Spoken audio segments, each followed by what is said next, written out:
할렐루야. 오늘도 주님이 저희 예배 가운데 함께하여 주실 줄 믿습니다.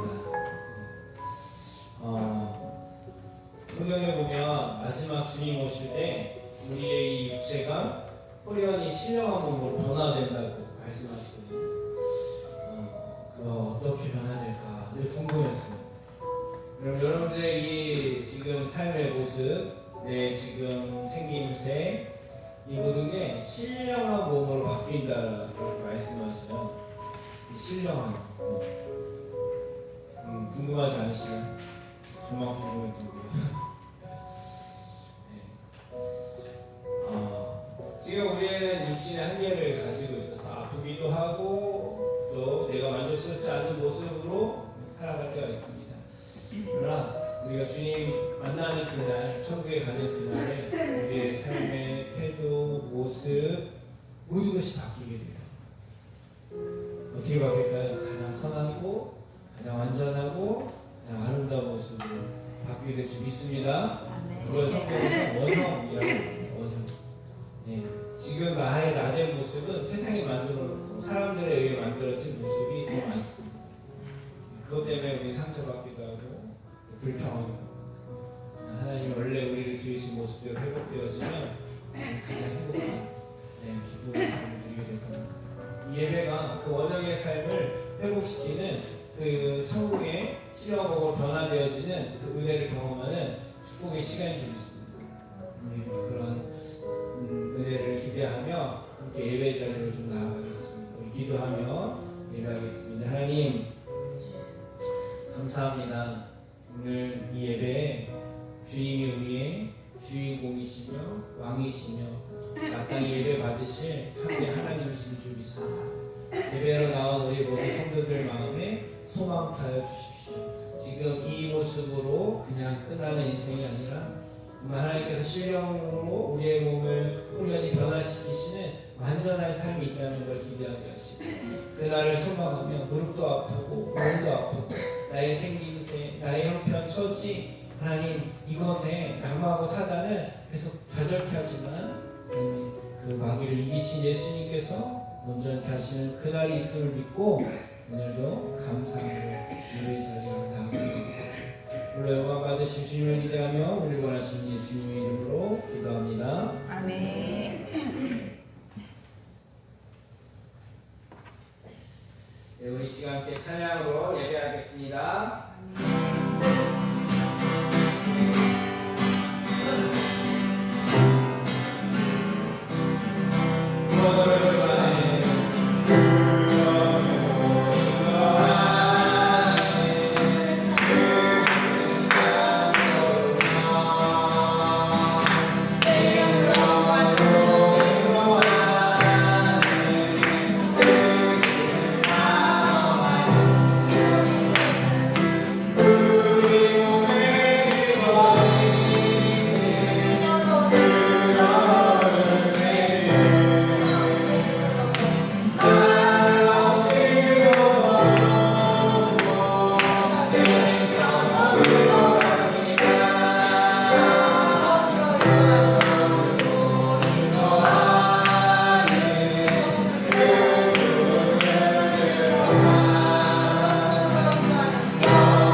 담대함으로 평안함으로 기쁨으로 하나님의 말씀 깨달아 기도합니다. 주여 주여 하나님 아버지 오늘도 하나님의 은혜를 구하며 하나님의 뜻을 구하며 예배합니다. 하나님 우리의 나됨에 나된 것이 하나님의 세상에 헛된 것이 아니라 하나님의 의 가운데 드러나는 시간 되게 하여 주시옵소서. 하나님 아버지 함께 하여 주셔서 하나님의 예배가 진실로 반석 위에 썩어지는 예배가 되기를 소망합니다. 하나님 아버지 오늘도 주님께서 우리에게 말씀하시는 그 말씀의 뜻이 하나님 깨달아지게 하시고 믿어지게 하시고 새 소망이 되게 하여 주옵소서. 참 좋으신 하나님 은혜를 구합니다. 가운데 임하여 주셔서 하나님의 뜻이 우리 가운데 임하여 줄 수 있도록 역사하여 주옵소서. 감사함이 예수님의 이름으로 기도합니다. 아멘. 사도신경으로 시간 고백합니다. 언제나 천지를 만드신 하나님 아버지를 내가 믿사오며 그의 아들 우리 주 예수 그리스도를 믿사오니 이는 성령으로 인자하사 인자하사 본종녀 마리아를 내시고 본디오 빌라도에게 고난을 받으사 십자가에 못 박혀 죽으시고 장사한 사흘 만에 죽은 자 가운데서 다시 살아나시며 하늘에 오르사 전능하신 하나님 편에 앉아 계시다가 그리로서 산자와 죽은 자를 심판하시리라. 성령을 믿사오며 거룩한 공예와 성도가 서로 통하는 것과 죄를 사하여 주신 것과 몸을 사는 것과 영원히 사는 것을 믿사옵나이다. 아멘.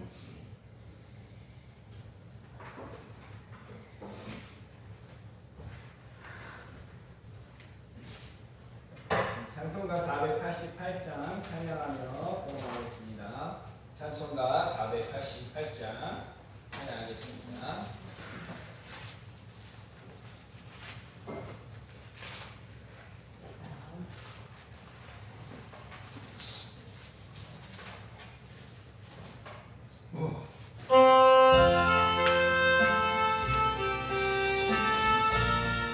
이모에서 만나이다. 몸의 소망과 우리 주 예수 그리스도 우리 주 예수 밖에는 이들이 아주 없도다. 주나의 반석이시니 그 위에 내가 서리라. 위에 내가 서리라. 무섭게 바람 부는 밤 물결이 높이 설렐 때 우리 주 크신 은혜에 소망에 닿을 줄이라.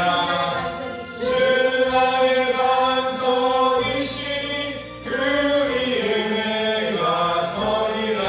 그 위에 내가 서리라. 세상에 있던 모든 것 끊어질 그날 되어도 주의 언약 믿사와 내 소망도 이끌리라. 그 위에 내가 서리라. 위에 내가 서리라. 바라던 천국 올라가 하나님 앞에 배울 때 주의 의를 힘입어 서였지 바로 서리라. 주 나의 반석이시니 그 위에 내가 서리라. 위에 내가 서리라. 아멘.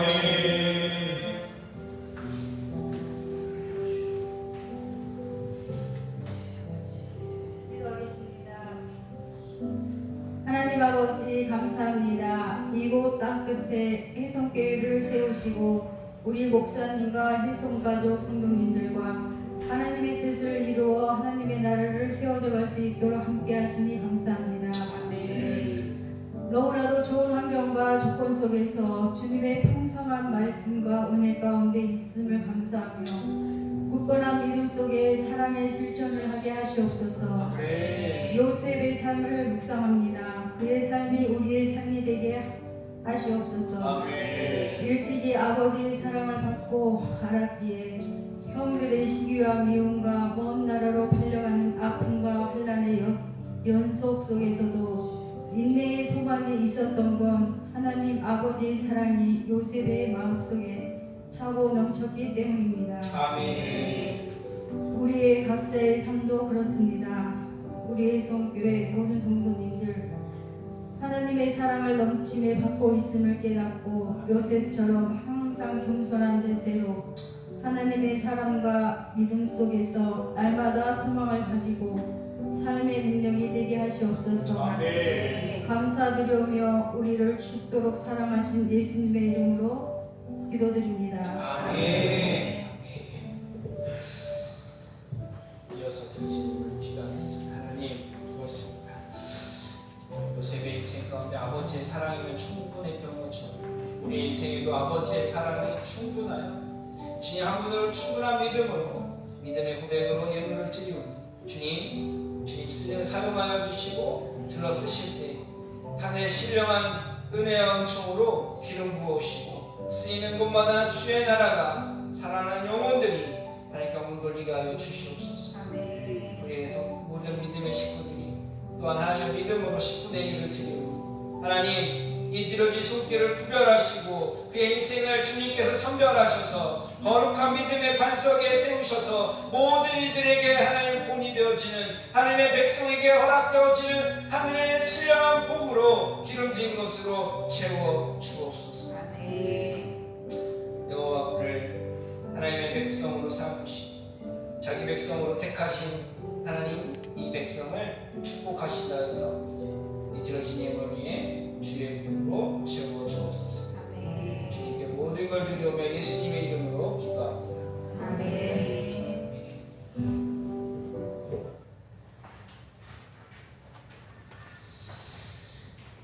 우리 함께 교회 소식 나누도록 하겠습니다. 주보가 좀 뒤집혀서 복사되는데요. 불편하신데 보도록 하겠습니다. 자, 1번 소식 우리 같이 한번 읽어보겠습니다. 시작. 지난 주간 단기 선교와 선교사님 초청까지 먼저 그 나라와 그 일을 구하라는 말씀에 순종하는 해송교회로 쓰임 받았습니다. 이 모든 것을 더하시는 하나님의 은혜를 누리게 하신 하나님께 감사와 영광을 돌립니다. 네, 여러분들 함께 그 나라를 구하는 모든 현장에 함께 하시고 또 믿음으로 참여해 주셔서 감사드립니다.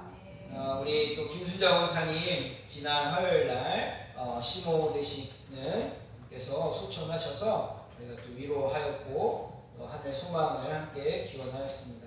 또한 어제는 우리 장남이 윤창현 군의 결혼식이 있어서 축복하고 돌아왔습니다. 네, 우리 다시 한번 축복하고 위로의 박수로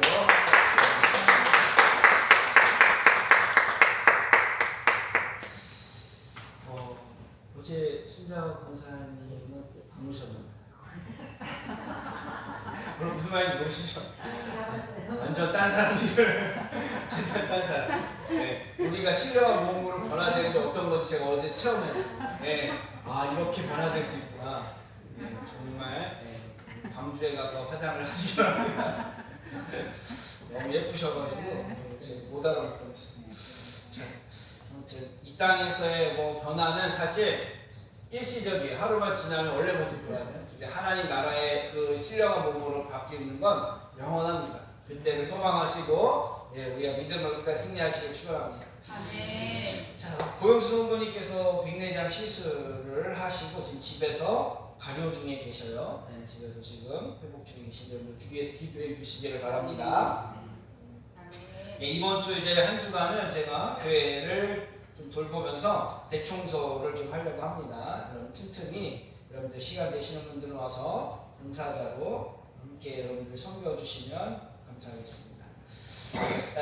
기도 중에 정말 우리 교회에 다목적 선교관이 좀 필요하겠다라는 마음이 감동이 있었고 또 그 마음을 또 받으신 여러분들이 몇 분이 계셔서 함께 기도하는 중에 이것을 함께 우리 성도님들과 나누고 준비하려고 합니다.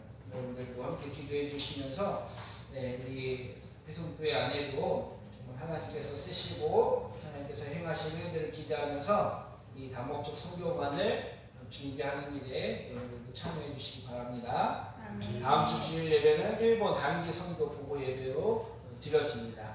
어떤 은혜가 있었는지 함께 나누고 영상도 보면서 하나님께서 또 우리 해송교회를 향하여 행하실 일들을 기대하고 소망하는 시간 되기를 바랍니다. 아멘. 네. 자, 우리 함께 말씀 나누도록 하겠습니다. 오늘 우리가 주할 말씀 출애굽기 5장 15절로 6장 1절까지의 말씀 함께 보도록 하겠습니다. 출애굽기 5장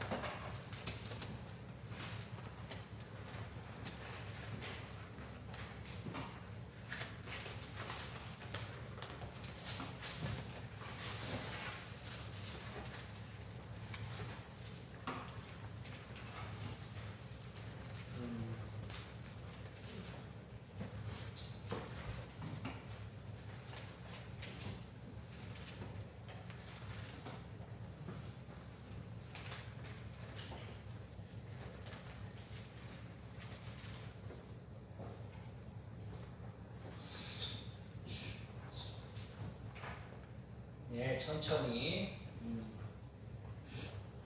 다 찾으셨으면 아멘. 아멘. 네. 뒤에 우리 흥상소님 다 찾으셨어요? 아멘. 네. 출애굽기 5장 15절에서 6장 1절까지 교독 한 절씩 교독하겠습니다.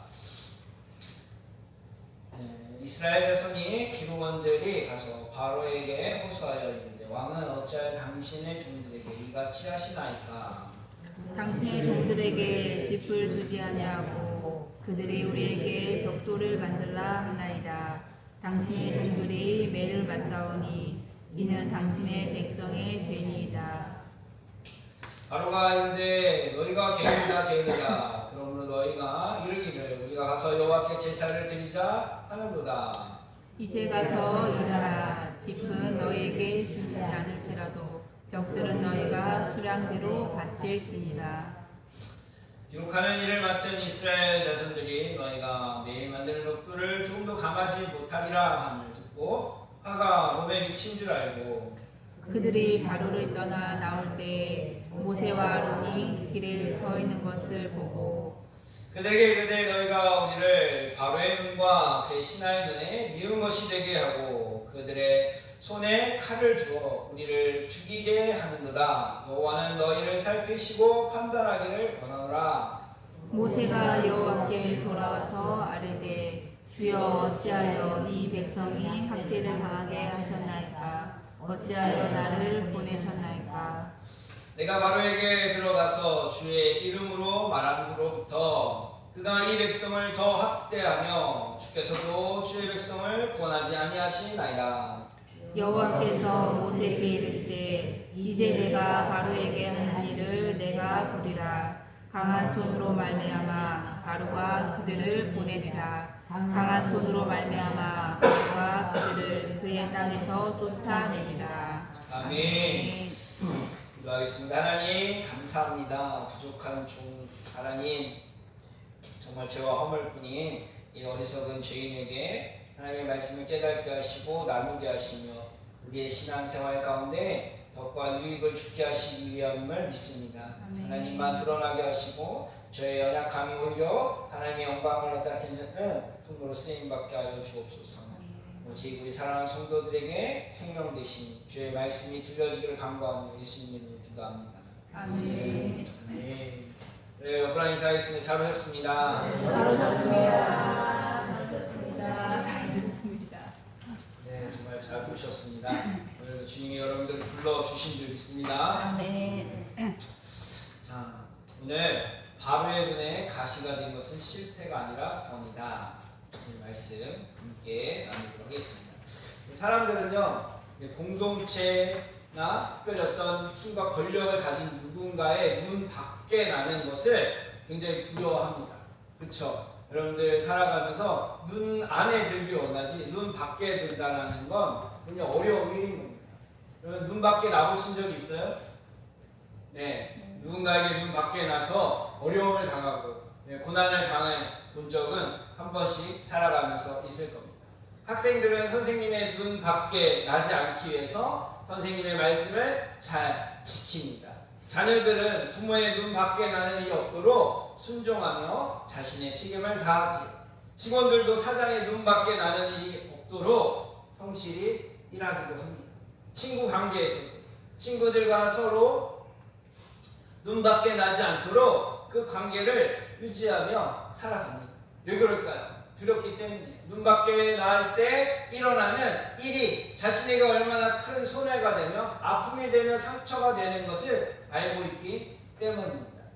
그래서 잘 보이기 위해서 눈 안에 들기 위해서 자신을 감추고 최대한 착한 척, 잘난 척, 정직한 척, 성실한 척 내 겉모습과 다른 모습으로 포장해 살아갈 때가 많이 있습니다.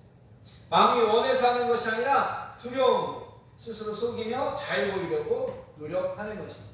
이게 나의 진짜 모습이 아닌 것입니다. 그래서 고통스러워하는 겁니다. 겉모습과 속모습이 같다면 우리는 힘들어할 필요가 없어요. 스트레스 받을 일이 없습니다. 그런데 이 겉과 속이 다른 남들의 눈을 눈을 의식해서 살아가다 보니까 우리는 불편한 것뿐입니다.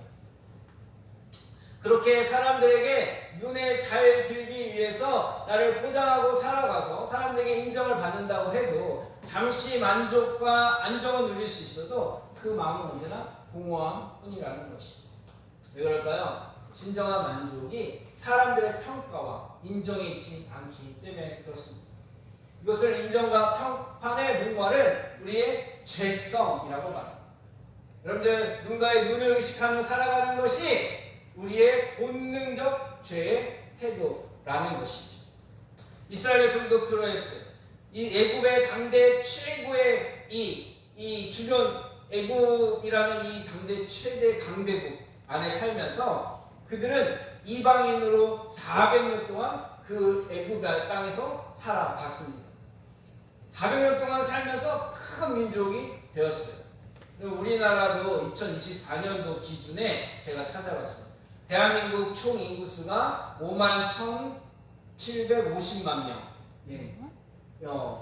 인구가 5만 명이 넘 이런 인구였어요. 맞나요? 5천만 명, 죄송합니다. 5,175만 명. 근데 외국인 인구수가 240만 명.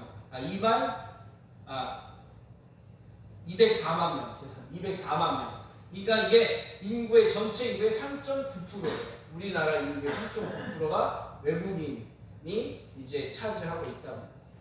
자, 그런데 이게 이제 공식적인 이제 퍼센테이지고요. 이게 우리들이 알고 있는 불법 체류 하면 사람들까지 포함하면 뭐 6%, 7%가 넘는다라고 얘기를 할 정도죠. 그런데 여러분, 제가 이 어떠한 뭐 비율을 얘기하려고 한 것이 아니라 외국인 인구수가 2000년 당시 일단 약 20년 전에 0.3%였대요. 20년 전에 외국인이 우리나라에 차지하는 비율이 0.3%예요. 그런데 지금 20년이 지난 지금은 3.9%, 약 13배가 올라가요. 그럼 20년 만에 13배로 그 외국인의 차지하는 비율이 그렇게 급증했다. 그렇다면 여러분, 4년, 이게 20년 만에 13배라고 얘기하는데 이 이스라엘에서는 애굽에서 400년 동안 살았거든요. 그러면 그 인구수의 그 증가가 얼마나 더 많았겠어요? 얼마나 이 애굽이라는 나라에 이스라엘이라는 민족, 이방 민족이 급증해서 인구가 불어나자 애굽 입장에서는 이 부담이 되었던 것 같아요. 불안했던 것 같아요. 애굽의 위기에 처했을 때 이 이방인인 이스라엘 백성이 적국과 연합해서 자신의 나라를 정복할 것 같은 그런 불안감 때문에 이 세력을 더 크지 못하도록 애굽에서는 관리하기 시작합니다. 그 관리의 방법이 뭐냐? 노예처럼 이를 고된 무역을 시킨 거였어요. 그래서 창세기 이 출애굽기 1장 9절부터 보면 이렇게 얘기합니다. 우리 한번 찾아볼까요? 출애굽기 1장 9절부터 11절. 예, 두 장만 넘기면 있어요. 출애굽기 1장 9절부터 11절. 읽어보겠습니다. 그가 그 백성이 이르되 이 백성 이스라엘 자손이 우리보다 많고 강하도다. 자, 우리가 그들에게 대하여 지혜롭게 하자. 그런데 그들이 더 많게 되면 전쟁이 일어날 때에 우리 대적과 합하여 우리와 싸우고 이 땅에서 나갈까 하노라 하고 감독들을 그들 위에 세우고 그들에게 무거운 짐을 지고 괴롭게 하여 그들에게 바로를 위하여 고성 기둥과 낭생을 건축하게 하라. 네, 지금 이집트에 세워진 수많은 피라미드나 어떠한 그 고대 시대에 세웠던, 지금은 뭐 다 존재하지 않지만 그 엄청난 애굽을 상징하는 큰 성들이 이 이스라엘 외국인이었던 이스라엘 민족을 통해 지어지게 됐다는 것입니다. 이를 고되게 하고 힘들게 시켜서 그 사람들이 땀만 갖지 못하도록, 군대에서 여러분 그 군인들이 땀만 갖지 못하도록 아주 훈련을 힘들게 시키기도 합니다. 심지어 이스라엘 여인들이 출산할 때 아들이면 나일강에 던져서 악어박이 되게 했어요. 22절도 함께 볼까요? 자, 누가 한번 읽어볼까요? 시작! 그러므로 바로가 그의 모든 백성에게 명령하여 이르되 아들이 태어나거든 너희는 그를 나일강에 던지고 딸이거든 살려두라 하였더라. 여러분 얼마나 비참합니까? 노예로 노역을 하는 것도 비참한데 자식을 낳는데 그 민족의 그 확장과 부흥과 성장을 막기 위해서 그 자식 중에 아들을 나일강에 던지요. 자, 이러한 상황 속에서 이스라엘 백성들이 어떻게 이 위기를 모면했을까요? 하나님 앞에 기도했습니다. 하나님, 우리를 잊지 말아주세요. 우리를 살려주세요. 부르짖고 애통한 마음으로 하나님께 도움을 청합니다. 왜냐하면 이스라엘 백성들이 이 애굽에 온 이유가 하나님께서 계획하신 하나님의 방법이었기 때문입니다. 이 이스라엘 민족은 하나님의 그 이동 명령을 따라서 이제 애굽으로 들어와 살았습니다. 그러니까 이제 이곳에 당하는 모든 어려움과 모든 위기를 하나님 앞에 호소합니다. 하나님, 이제 우리를 도와주십시오. 자, 2절 23절에 보니까 이렇게 기도합니다. 여러 해 후에 애굽 왕은 죽었고 이스라엘 자손은 고된 노동으로 말미암아 탄식하며 부르짖으니 그 고된 노동으로 말미암아 부르짖는 소리가 하나님께 상달된지라. 여러분, 하나님이 이스라엘 백성들을 애굽에 보내신 후에 잊어버린 게 아니었어요. 이스라엘 백성들이 자신들이 구원받아야 할 그 비참한 인생이라는 걸 깨닫고 하나님을 찾을 때까지 기다리십니다. 그들이 애굽에 사는 것이 목적이 아니라 하나님을 예배하고 하나님을 의지하는 인생이 되어야 됨을 깨닫도록 하는 기다리셨다. 여기에 보니까 지금 2장 23절에 고된 노동을 하고, 이런 노동이라는 표현이 계속 반복되어 나오고 있습니다. 이 노동이라는 이 단어가 아바드라는 단어인데 이게 무엇으로 표현되냐면 하나님 앞에 일하다, 하나님을 섬기다라는 표현을 쓸 때는 이 예배라는 용어로 아바드가 쓰이고요. 능력의 노예로 어떤 고역을 하고 어떤 인간적인 일을 할 때는 노동, 힘든 땀 흘림이라는 이 아바드라는 단어가 쓰입니다. 똑같은 아바드인데 어떤 상황에 쓰이냐에 따라서 예배가 되기도 하고 그것이 정말 죽지 못해서는 노동이 되기도 한다. 하나님 없는 인생, 하나님을 찾지 않고 하나님을 의지하지 않는 인생, 이 땅에서 내가 번성하고 잘 먹고 잘 사는 거에 만족하는 인생의 수고는 노동이 되는 거예요. 결국 하나님 앞에 탄식하고 부르짖을 수밖에 없는 인생이라는 걸 깨닫는 노동이 되는 거예요. 그러나 하나님을 섬기고 하나님의 뜻 가운데 하나님과 동행하는 삶의 노동은 그 삶 자체가 뭐가 되는 거예요? 예배가 되는 거예요. 하나님 그걸 깨닫게 하실 때까지 기다리십니다. 하나님의 잊으신 것이 아니라는 거예요.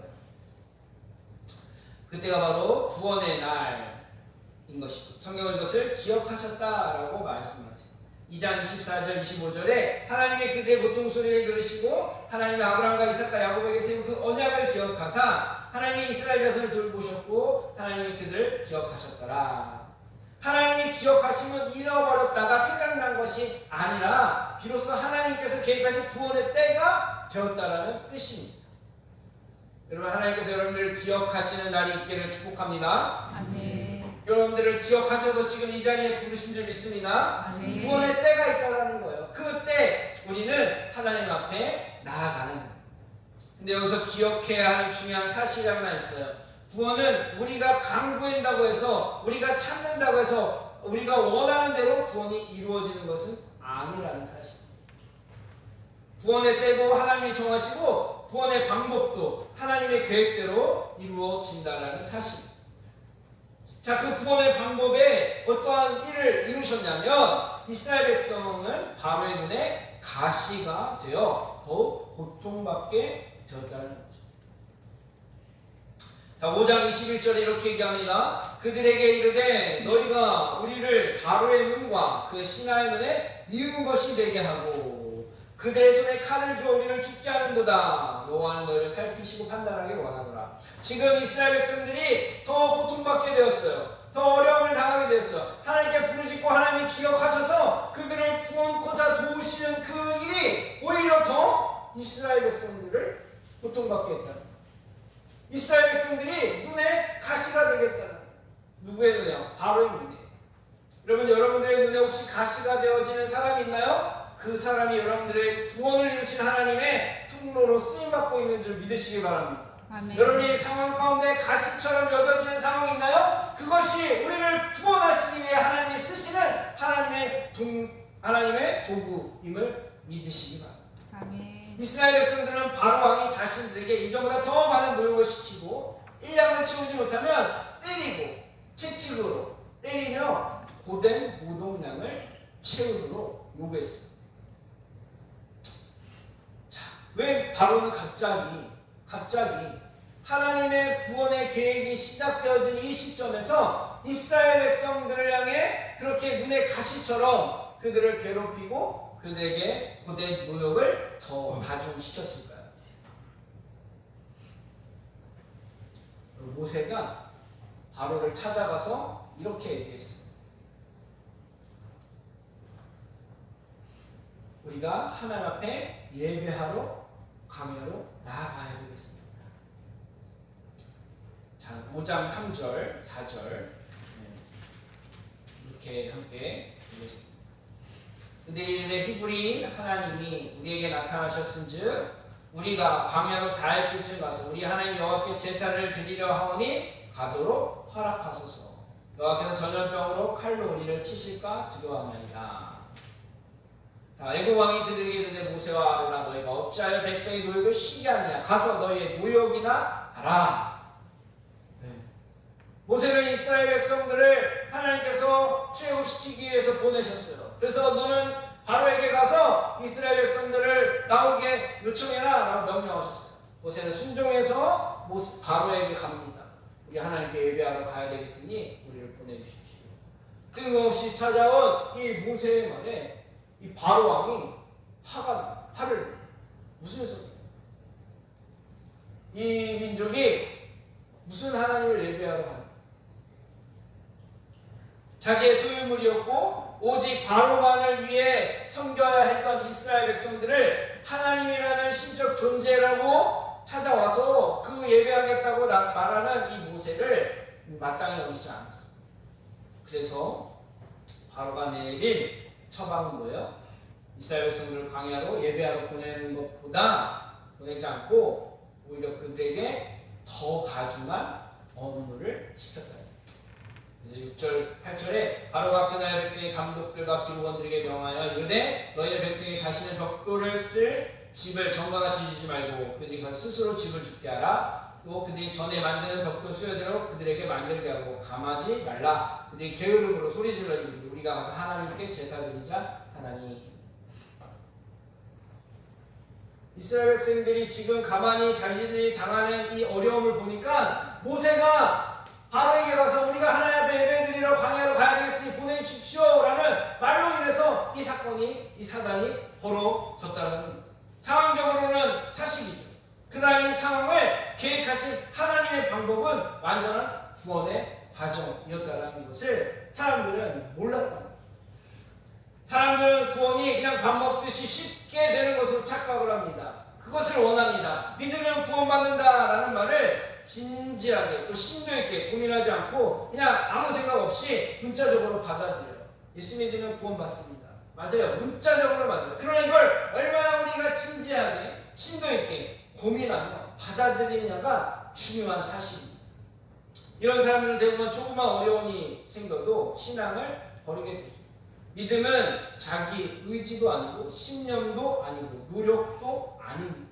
믿음은 예수님이 십자가에서 나에게 실제된 죽음이 실제된 사건이라는 것입니다. 이 말을 좀 더 이해가 되도록 오늘 본문을 통해 설명드리겠습니다. 하나님께서 노예로 살던 이스라엘 백성을 구원하시고 자유케 하기 위해 많은 시간과 다른 노력을 필요로 하지 않습니다. 하나님께서 생각해 보십시오. 이스라엘 백성들, 이 노예로 살던 이 백성을 구원하시는데 하나님께서 어떤 엄청난 어려운 어떤 과제를 해결하듯이 그렇게 수고하고 어떤 과정을 필요로 하시는 분일까요? 하나님의 능력이 엄청나게 쓰여야 이스라엘 백성들을 출애굽시키실 수 있을까요? 아니죠. 하나님의 말씀으로 세상을 창조하신 분이죠. 얼마든지 이스라엘 편에서 쉽게 그들을 구원할 수 있는 능력이 있으신 분이라는 거예요. 말씀 한마디로도. 그런데 왜 400년이라는 시간과 바로의 눈에 가시가 되게 하여 더 고통받는 과정 가운데 구원을 계획하셨을까요? 여러분, 우리가 쉽게 받은 건 쉽게 잊어버립니다. 편하게 얻은 건 가치를 누리지 못해요. 어렵게 배우고 어렵게 얻은 건 그 가치와 소중함을 압니다. 그래서 돈을 쉽게 벌면 어떻게 될까요? 쉽게 사용하게 되지. 어렵게 얻은 건 우리가 소중하게 여기는 것입니다. 구원은 결코 값없이 주어졌다고 해서 가치가 없는 게 아니라는 거예요. 좋은 것이 구원이 아니라는 거죠. 우리 좋은 게 좋은 거야 라는 말로 뭔가 쉽고 편하게 이해를 하고 살려고 합니다. 이스라엘 백성이 원하는 좋은 것은 더 이상 노예로 사는 것이 아니었어요. 이전처럼 애굽에서 편하게 살던 대로 살고 싶었을 뿐입니다. 처음에 요셉에 의해서 이 애굽으로 이주한 이스라엘 백성들은 고센이라는 좋은 땅에서 정말 좋은 게 좋은 거라고 편하게 살았습니다. 아무 문제 없이 살았어요. 요셉의 그늘 아래 모든 기회와 모든 조건을 다 만족하며 살아왔던 시절이 있었습니다. 이스라엘 백성들은 이 때를 그리워하며 이걸 구원인 줄 알고 그걸 원했던 거예요. 이것만 해결되는 것이 자신들이 원하는 구원이었다는 것입니다. 그러나 하나님은 그들이 원하는 좋은 것이 좋은 그러한 상태의 구원이 진짜 구원이 아니라는 것을 가르쳐 주십니다. 하나님을 예배하지 않던 백성이 하나님을 예배하는 민족으로 부름받은 것이 구원의 목적이라는 것을 가르쳐 주십니다. 여러분, 하나님을 예배하는 것이 우리의 삶의 구원의 목적인 줄 믿습니다. 아멘. 그러니까 여러분, 그 예배의 삶으로 나아가는 데 있어서 그냥 좋은 게 좋은 식으로 예배할 수가 없는 거예요. 내 편에서 편한 대로 예배의 삶으로 만들어지지 않는 거예요. 하나님 편에서 우리가 진정한 예배자로 살아갈 수 있도록 하나님께서 그 과정을 만들어 주신 것이 눈의 가시가 되게 하신 사건이라는 예수님을 믿는 것 좋은 게 좋은 것인데 굳이 가족과 신앙 문제로 갈등하며 신앙을 고집 피울 일이 있겠냐라고 말하는 사람들도 있습니다. 그래서 가족 관계 안에 신앙의 타협과 믿는 걸 구분짓지 않고 그냥 똑같이 생활하려는 사람들이 많이 있습니다. 그래서 예수님은 분명하게 말씀하십니다. 우리가 구원받은 신앙과 믿음을 지키려고 할 때는 가족들에게조차도 눈에 가시가 될 수 있다. 마태복음 10장 21절에서 22절은 장차 형제가 형제를 아버지가 자식을 죽는 데 내어주며 자식들이 부모를 대적하여 죽게 하리라.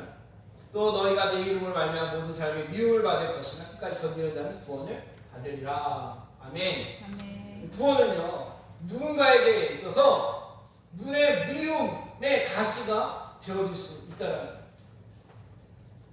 여러분, 구원을 받는데 그냥 좋은 게 좋은 거야. 편한 대로 내가 그냥 세상과 타협하며 편하게 신앙생활하는 게 구원을 이루는 삶이 아니에요. 십자가를 거부하고 하나님을 거절하는 사람들에게는 눈의 가시가 될 수 있어요. 예배자의 삶을 살아가는 우리에게는 세상에겐 가시가 됐습니다. 여러분, 실제로 여러분들이 이 자리에 주일날 예배하기로 결정하고 나올 때 여러분들이 누군가가 주일날 같이 함께하고자 원하고 여러분들의 도움이 필요하고 여러분들과 함께 친목을 도모하러 갈 때 난 교회 가야 돼 라고 한다면 여러분, 그 사람들 눈에 여러분들은 좋은 걸로 보일까요? 가시로 보일까요? 가시요. 가시. 제가 어제 깜짝 놀랐어요. 우리 순자 강사님이 축사를 자녀들에게 해주는데 웬만한 목사님보다 더 훌륭하고 자녀들에게 믿음의 축사를 해주시고 근데 옆에 있는 어떤 믿지 않는 분인 것 같아요. 전 살짝 들리네요. 저 집안이 교회 다니는 집안이에요.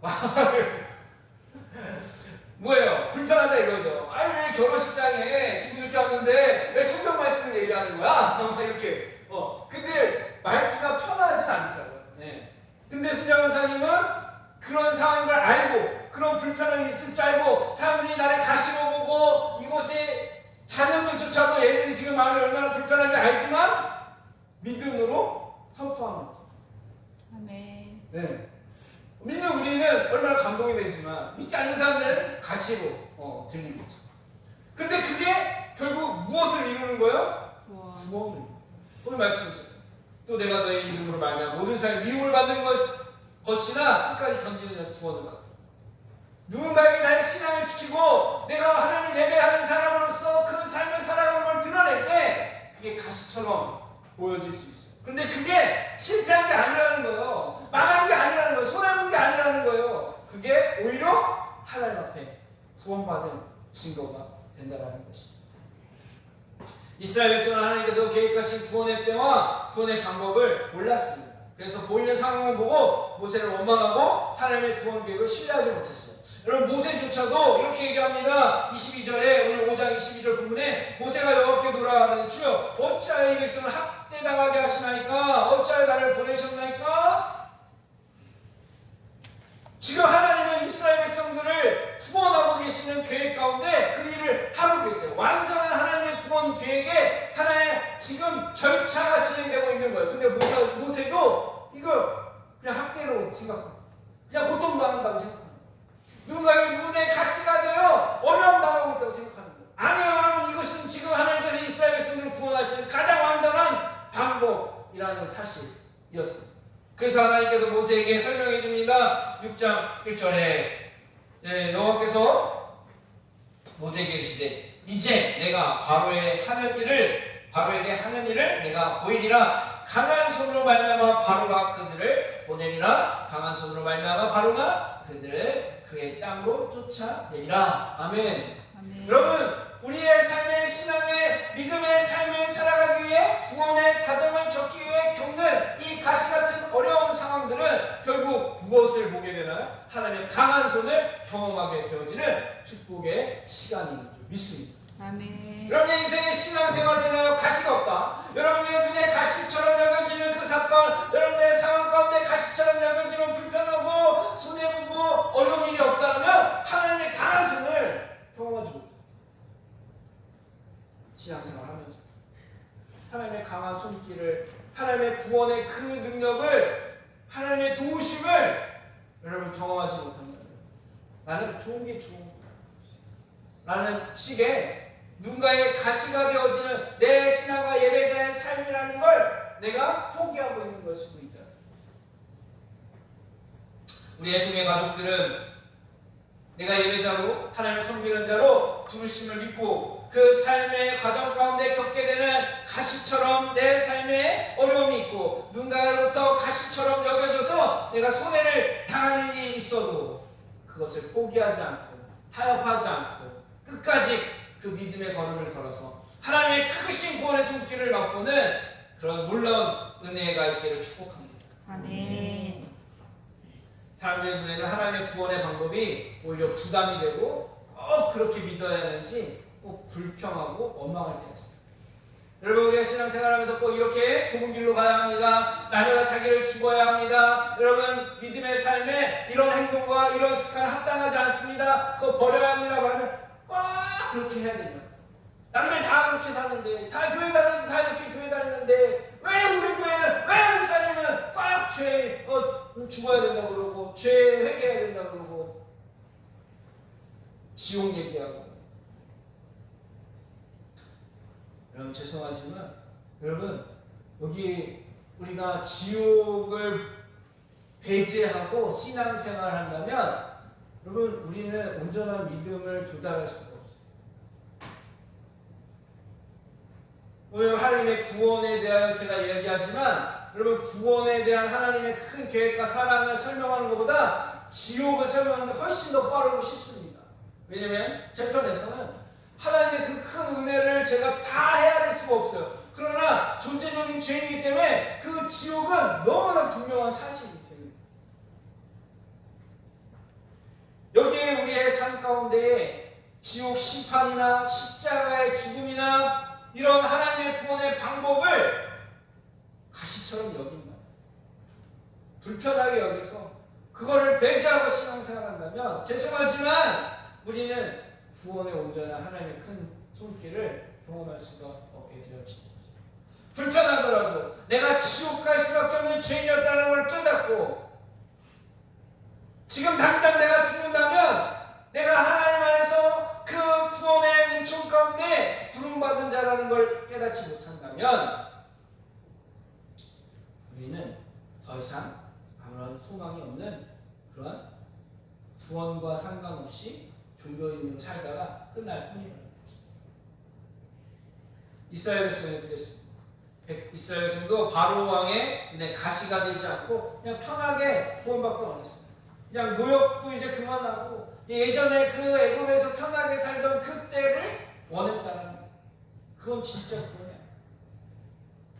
신앙생활하고 예수 믿고 문제가 해결되고 편하게 사는 것, 내가 사람들에게 가시처럼 여겨지지 않고 다 인정받고 평판받고 좋은 평판에 내가 원하는 그러한 인정을 받기를 원하는 이유로 신앙생활에 머물러 있는 죄송한 진정한 하나님의 구원을 큰 손길을 넣어줍니다. 내 사람들의 가시가 아닌 사람들의 시선에 편하게 좋은 게 좋은 걸로만 보이기 원한다면 그건 자아추구가 됩니다. 그 지옥 심판에서 구원받지 못하는 멸망의 길에 서게 됩니다. 하나님은 하나님의 방법으로 이스라엘 백성들을 구원하십니다. 사람들은 십자가의 죽음을 미련하게 생각합니다. 예수님을 믿을 때 계속 좋은 게 좋은 거야 라고 타협합니다. 그렇게 생각하고 편하게 신앙생활 하려고 합니다. 성경은 그런 구원은 없다고 갈라디아서 1장 7절에 말씀합니다. 다른 복음은 없나니 다만 어떤 사람들이 너희를 교란하여 그리스도의 복음을 변하게 하려 합니다. 복음 다 알아. 좋은 게 좋은 거야. 가시가 되면 뭐하러 굳이 사람들한테 불편하게 권사님 굳이 그런 말하면 좋은 말 해주고 그냥 사람들에게 오늘 너무 좋은 얘기 감사 이렇게 칭찬할 수 있지만 사람들에게 비난을 들을 수 있는 걸 각오하고 자녀들에게 하나님의 말씀대로 성경 말씀을 가지고 그들에게 진정한 복이 무엇인지 가르쳐줘요. 우리도 마찬가지. 여러분들의 신앙생활도 동일하게 그 믿음을 갖고 있잖아요. 주일날 일하러 오라고 할 때 나 예배 드리러 가야 된다고 거절하고 예배에 나오시는 거예요. 내 눈에 가시가 있는데도 불구하고 그 사람 때문에 교회 안 가가 아니라 그 가시를 품고 어떻게든 주님 앞에 내 자아의 병듦을 해결하고자 끝까지 주님 붙들고 교회 나오는 분들도 계십니다. 이것이 바로 십자가의 능력이 되는 믿음의 걸음입니다. 멸망하는 자들에게 구원은 좋은 게 좋은 거다라고 말하고 싶어 해요. 그러나 구원받은 우리에게 십자가는 내가 죽어야 할 하나님의 능력이라고 말합니다. 고린도서 1장 18절에 십자가의 도가 멸망하는 일어난 것처럼 좋은 게 좋은데 굳이 꼭 그렇게 믿어야 돼? 꼭 그렇게 얘기해야 돼? 꼭 그렇게 살아야 돼? 라고 그렇게 사는 사람을 밀어나게 해요. 그러나 우리는 그게 하나님의 능력임을 하나님의 큰 구원의 손을 경험하는 일이라는 걸 알고 믿고 있습니다. 세상 십자가 복음을 믿는 우리를 가시처럼 여겨지고 앞으로 더 그럴 겁니다. 세상은 더 그렇게 바뀝니다. 이때 우리는 정말 복음과 구원을 제대로 누리고 있는지를 확증받게 될 거예요. 그래서 바울은 다음과 같이 얘기합니다. 로마서 6장 6절에 우리가 알거니와 우리 옛사람이 예수와 함께 십자가에 못 박힌 것은 죄의 몸이 죽어 다시는 우리가 죄에게 종 노릇하지 아니하려 하느니 이는 죽은 자가 죄에서 벗어나 의롭다 하심을 얻었습니다.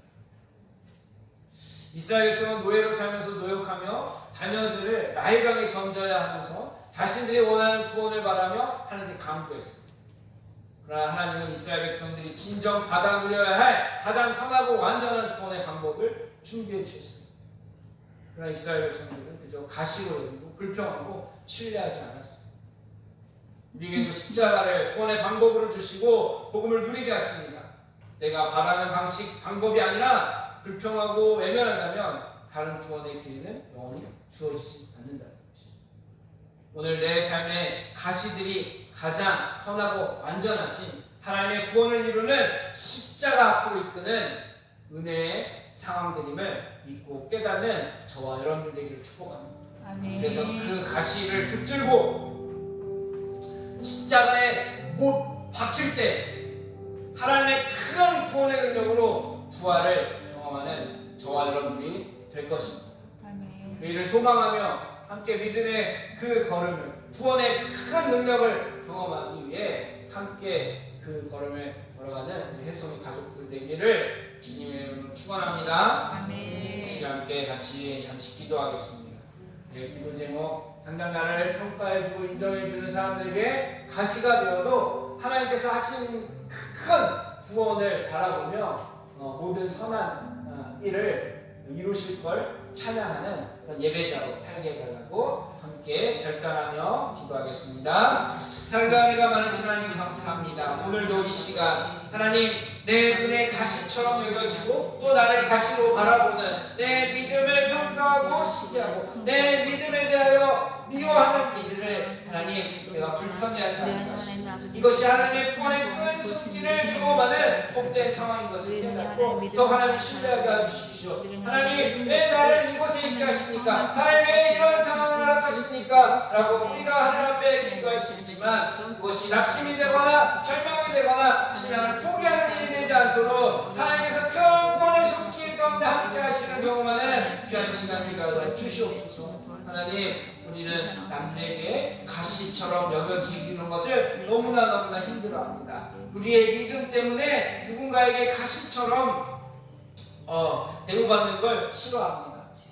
하나님 우리가 가시가 될지라도 우리의 믿음을 지키기 위하여 타협하지 않고 하나님 우리가 다른 사람에게 가시가 되어 조롱을 받고 손해가 발지라도 하나님까지 예배하는 예배자의 삶을 되게 하여 주시옵소서. 아멘. 그 이후로 당하는 모든 어려움과 환난이 오히려 우리를 더 하나님의 구원의 큰 손길 안에 복을 누리는 상황이 되게 하실 줄 믿습니다. 아멘.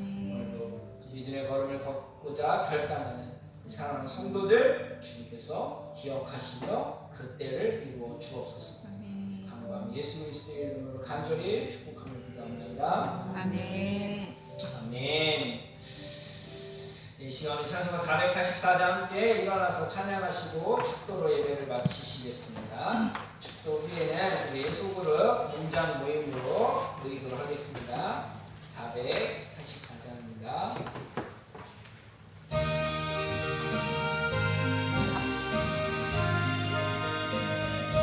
내 맘에 주여 소망 내 맘에 주여 소망 되소서. 주 없이 모든 일 헛되어라. 아무나 맞으나 주님 생각 잘 때나 깰 때 함께 하소서. 지혜의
만을 위해 주여 소망되소서.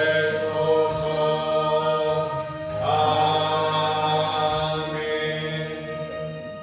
이제 우리 주 예수 그리스도의 은혜와 하나님 아버지의 극진하신 사랑과 성령 내주 교통하시니 믿음으로 하나님을 예배하는 자로 살아가기를 결단할 때 세상으로부터 가시의 눈초리로 모욕을 당하고 조롱을 당하고 손해를 보는 일이 있더라도 하나님 그들과 똑같이 그들에게 가시가 되어 조롱하고 반응하는 것이 아니라 품격 있게 주님 교양 있게 그들에게 하나님의 살아계심을 증거하는 믿음의 통로로 구원의 큰 손길을 경험하는 하나님의 백성으로 살아가기를 결단하는 우리 사랑하는 성도들 머리 위에 저들의 가정과 기업과 핏값으로 세우신 성교회 위에 이제부터 영원토록 함께 하시기를 간절히 축원하옵나이다. 아멘.